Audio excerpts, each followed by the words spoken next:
my, good morning. This is Judith Lay welcoming you to Manx Radio, and it's my privilege to welcome you to the start of our Remembrance Sunday coverage here on Manx Radio, with a special edition of At Your Service. Manx Radio!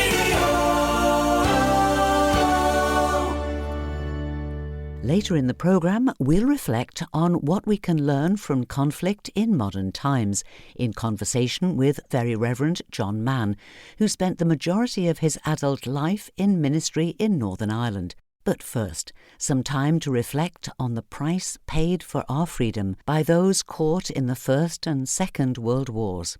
This mixture of words and music includes Lawrence Binion's For the Fallen.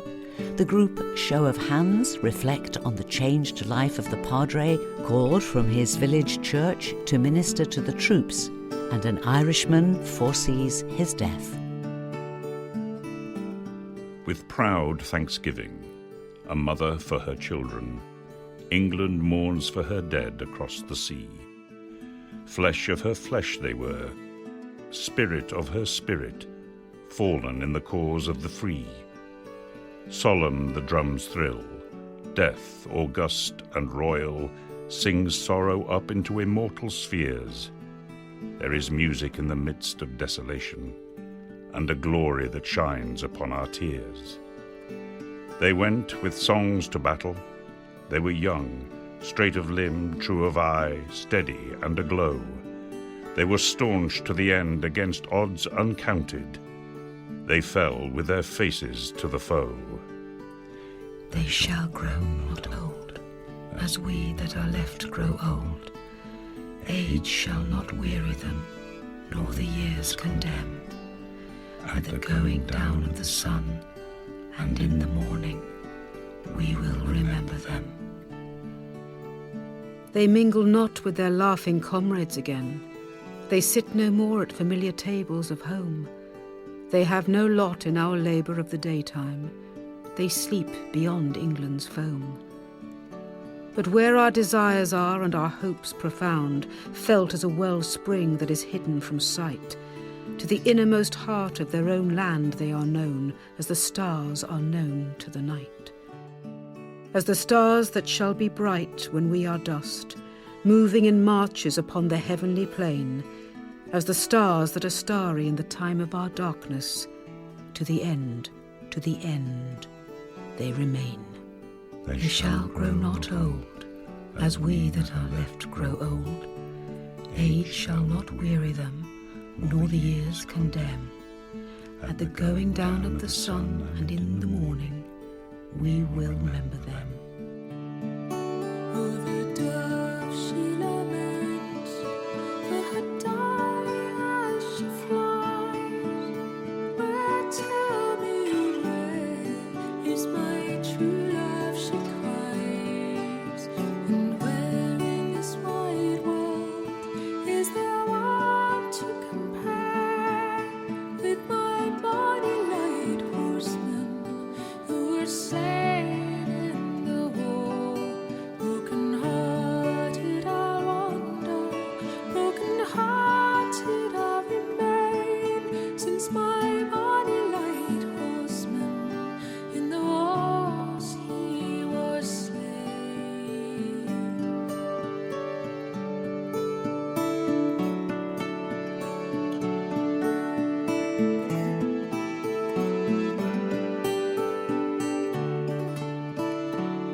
Haji Godson de ve shan, moni shingen te maren chit de ve shan. Hajin eish denis, nana blienten dere a chororu. Eg laine grenia, as on savora, niemaj kunyan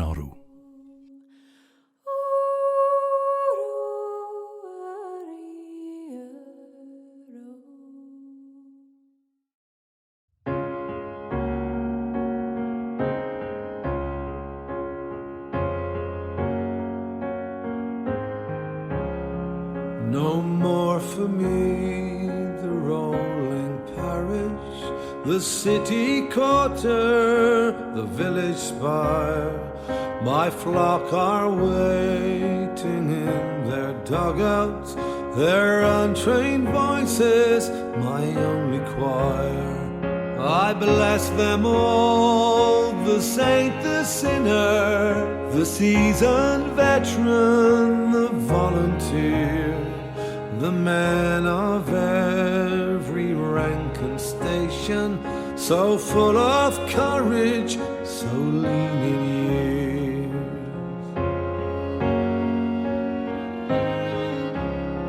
years. Each day I greet the new arrivals, their faces eager and flushed with pride.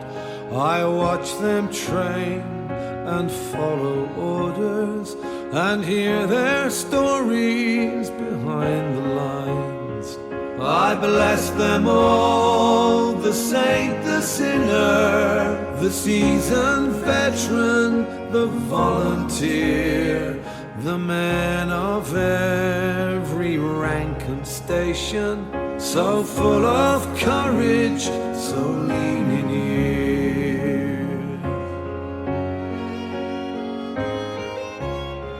I help them read, I write their letters, I give them baccy, I press their hands, and at the last a grain of comfort, an absolution in no man's land. I bless them all, the saint, the sinner, the seasoned veteran, the volunteer, the man of every rank and station, so full of courage, so lean in years.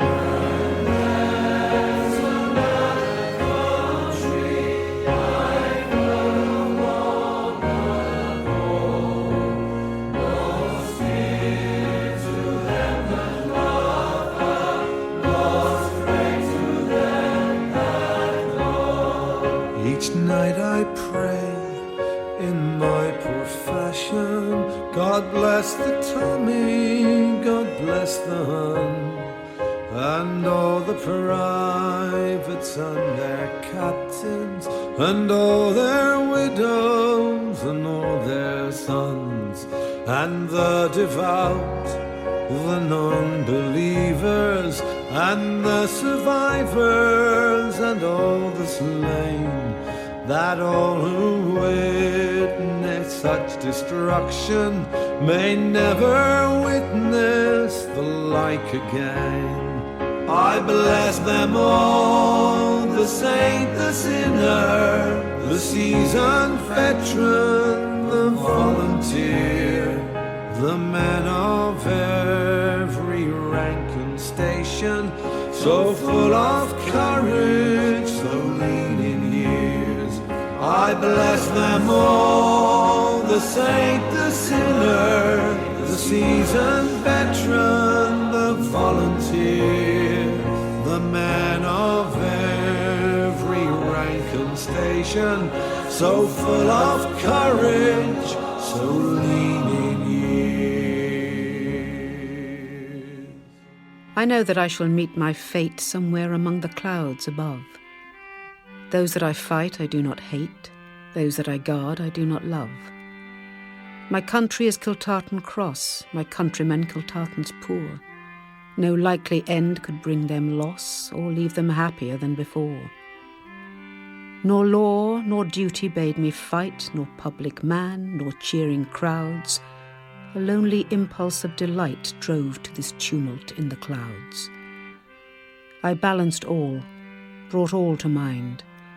The years to come seemed waste of breath, a waste of breath the years behind, in balance with this life, this death.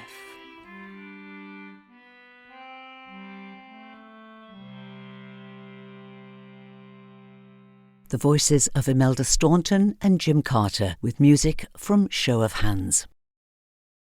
The Very Rev'd John Mann is a Church of England priest who has spent the majority of his adult life in Northern Ireland. First as a university student in the 1970s, living in Belfast during some of the bleakest and bloodiest years of the Troubles. Then, after ordination, he served in 4 different parishes, mostly around Belfast, before ending his Northern Ireland ministry as Dean of St Anne's Church of Ireland Cathedral in Belfast. John and his Manx-born wife Helen are now living in retirement in Laxey, and John's my special guest today. He comes from a very musically gifted family and indeed is a musician himself, so that might well have been a career option for John.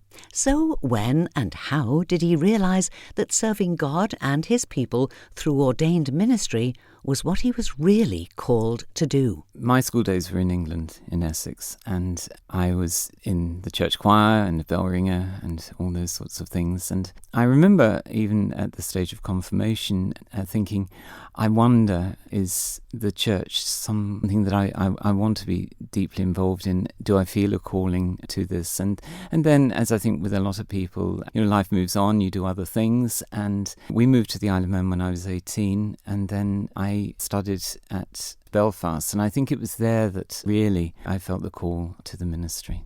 When I went to Belfast and at university where I was staying was the Church of Ireland Student Centre. It was, a church community that I was part of as a student. I think that helped immeasurably. Obviously, during the holiday times, I was part of the church community in Laxey as well.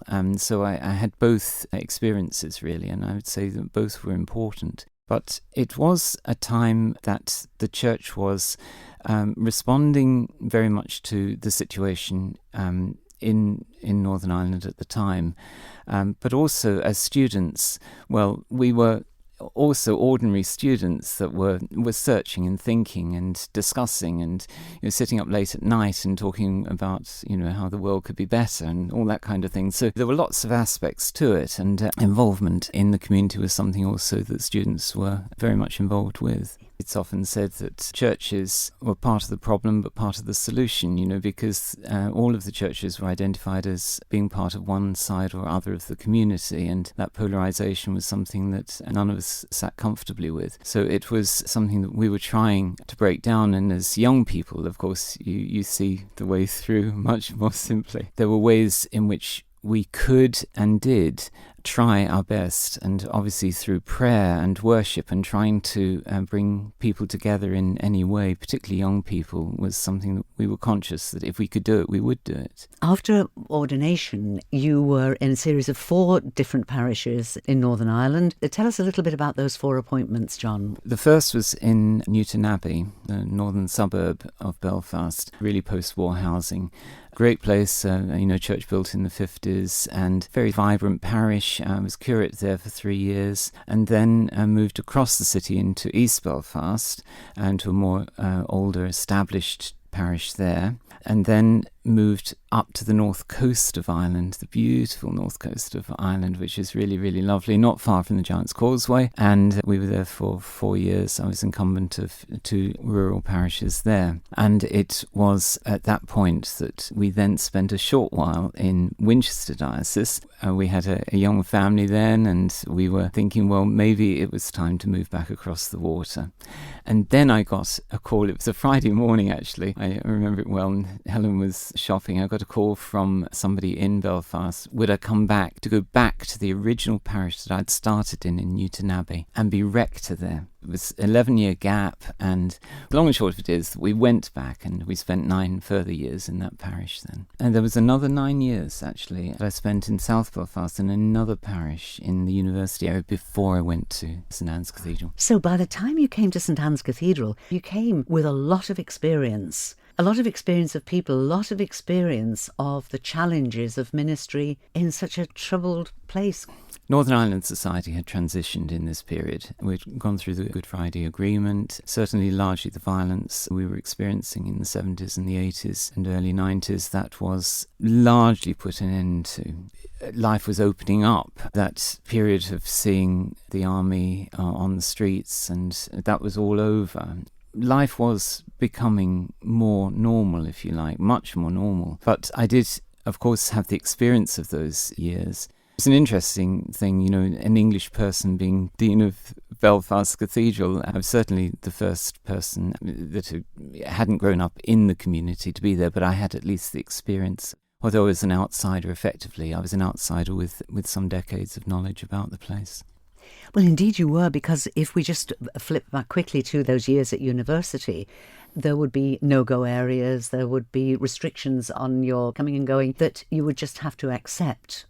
Interestingly, a cathedral tries to be seen as a centre for everybody, a place that draws everybody together. Surely that would have been an incredibly difficult thing to do in an area that is troubled. Yes, it is definitely true that the cathedrals are seen as very open places. You know, people feel free to come into them, and they're open all day long, and there are services throughout the day, and it is a safe space for people to come into. And I think all of those things are true about St Anne's. There are other things about it as well. I mean, it is, of course, a Church of Ireland cathedral, and yet the Church of Ireland is only a small proportion of the population. So St Anne's has always tried to present itself as being an open space for the whole community.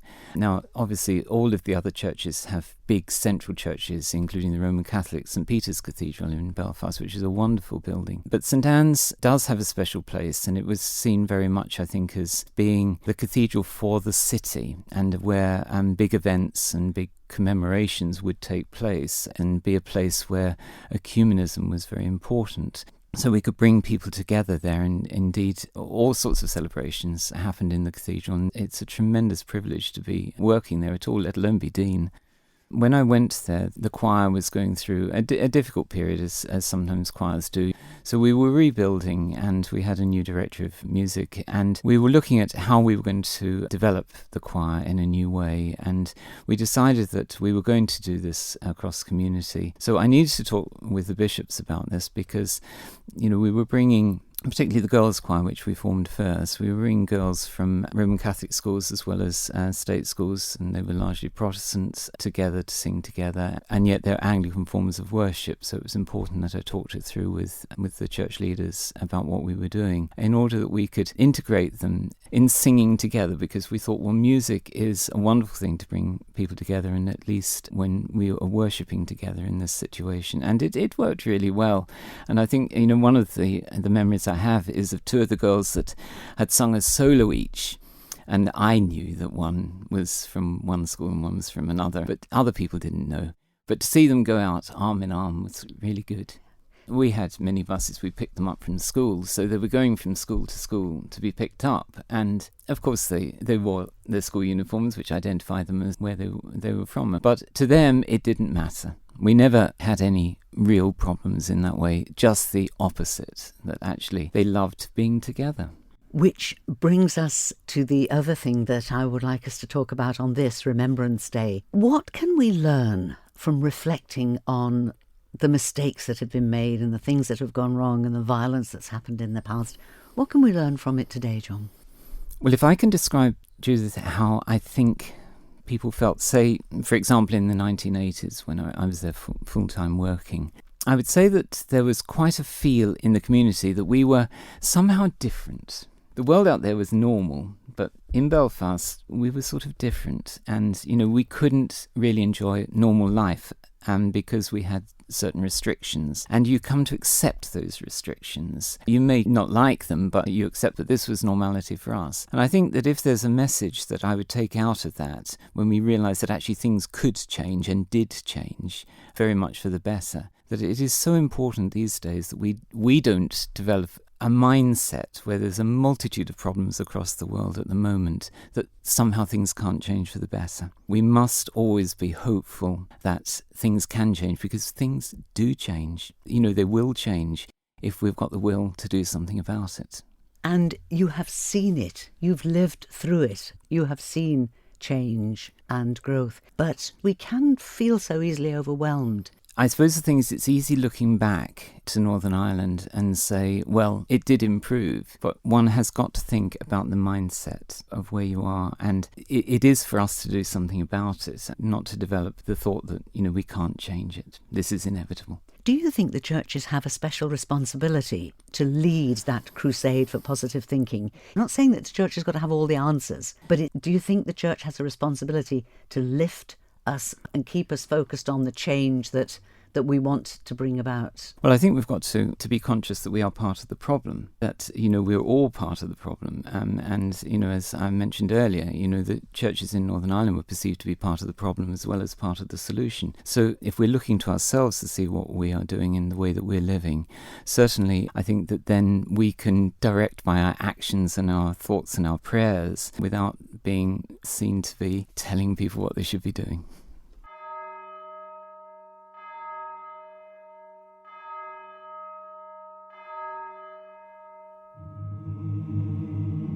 Several of the evening hymns I really love. The Day Thou Gavest, Lord, is ended is beautiful and brings that sense in which right across the world that wave of prayer is happening.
The Choirgirl Isabel with the hymn choice of my guest today, Very Rev'd John Mann. There are many more strands to John's interests and involvements now, and I look forward to welcoming him back to the programme in the near future. And now let's finish with a look at our notice board. And as usual on this Remembrance Sunday, later this morning there'll be wreath laying and acts of remembrance at war memorials all around our island. Here on Manx Radio, John Moss will present a special Remembrance Day documentary, starting shortly after this programme at 10:15. At 11:15, we'll cross to the War Memorial on Douglas Promenade, where Ben Hartley and Sean Cowper will bring you full coverage of the act of remembrance and wreath-laying ceremony to be held there at 11 o'clock. Then this afternoon, just before 3 o'clock, we'll join John Moss for live coverage of the National Service of Remembrance from St John's Chapel and the wreath-laying ceremony that'll follow it. And now some other items from our notice board. We start with a service time change, and this is for Sandygate Methodist Chapel, where the new Sunday service time is 4 o'clock. And this afternoon, the service will be led by Reverend Richard Hooton, with a warm welcome for all. A number of people have been asking if the Cranmer Prayer Book reading competition will go ahead this year, and the organiser, Mrs Jill Qualtrough, tells me that the answer is yes. She says we're full steam ahead for Saturday the 26th of November. The Thomas Cranmer Prayer Book reading competition will be held in St George's Church in Douglas at 2 o'clock on Saturday, November the 26th. There'll be 3 age groups, under 11, 11 to 14 and then 15 to 18. And the winners of the 2 older age groups will qualify to represent the Diocese of Sodor and Man at the national finals, which will be held in Liverpool in February next year. Competitors can choose their own reading from any part of the Book of Common Prayer. And if you'd like more information, have a word with Jill Qualtrough on 470 476. Thank you to Tim Norton for the latest news from Cafe Lingo, the welcoming way to learn English and make new friends. Twice monthly midweek meet and chat groups start this week from 10 a.m. to 11:30 in the Windsor Coffee Company next to the Promenade Methodist Church here in Douglas. They'll be on the first and third Wednesday of each month, beginning this Wednesday, the 16th of November. These are in response to students wanting additional opportunities to meet people and practice speaking English. Cafe Lingo have also planned 2 extra activities. Their art relaxation sessions on Saturday the 19th of November and Saturday, December the 3rd, delivered by I'll Listen. They'll be from 10:30 to 12 noon, and while these sessions are primarily intended to support Ukrainian guests, they'll be available to all Cafe Lingo students as a relaxing activity following beginners' language lessons related to art. For more information, go to the Facebook page Cafe Lingo Isle of Man or have a word with Karen on 458 340. Next Saturday, the 19th, everyone's invited to a morning of inspiration, exploration and contemplation, brought to you by Churches Alive in Man World Development Committee. It centres around climate issues and the Church, with keynote speaker Reverend John Plant, a Church of England priest who is also the Church Relations Manager for Christian Aid. There'll also be presentations from Monsignor John Devine, Reverend Liz Hull, 3Gen, Isle of Man Biosphere, Tear Fund, Fairtrade and CAFOD, and it's all in St Andrew's United Reformed Church on Glen Crutchery Road by the traffic lights here in Douglas, where there's good parking facilities and easy access with no steps. It's next Saturday the 19th and the doors open at 9 a.m. for a 9:30 start, and it'll finish promptly at 1 p.m. Admission is completely free, but if you can make a little donation, that would be most welcome. Next Sunday, the 20th, the Mariners Choir is in Trinity Methodist Church at Rosemount here in Douglas for a service at 6:30, at which Reverend Dr. Janet Corlett will preach, and afterwards there'll be the usual generous supper and community hymn singing. And that's all that we have time for now, but I'll be back tonight at 9 o'clock for Sundown. Easy listening music to round off your weekend, and I'd love you to join me if you can. Do please email me if you've got items for the notice board, judithlay@manxradio.com. So, till whenever we meet again, this is Judith saying thank you for listening, and I wish you and those you love a blessed and peaceful week, and a very good morning. We'll meet again by moonlight or in the rising sun.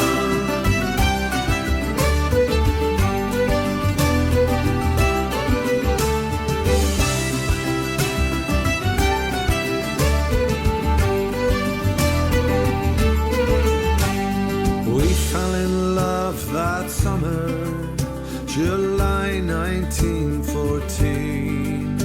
I said I'd be back by winter, and you said you'd wait for me.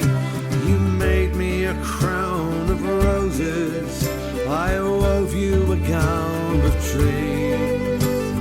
I was barely 20 20 and you just 17.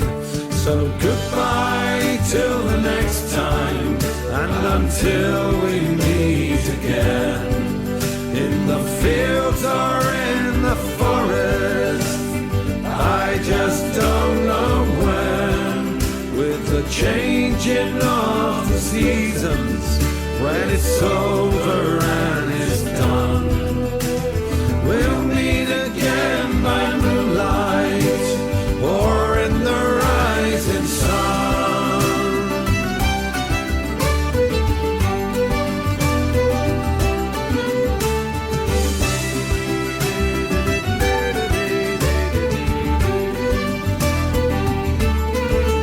I'm the miller at the grindstone, I'm the farmer in his field, the tenor in the choir, I'm the driver at the wheel, I'm the miner at the coalface, I'm the soldier in the rain. The flowers now are fading, the memories remain. So goodbye till the next time, and until we meet again, in the fields or in the forest, I just don't know where.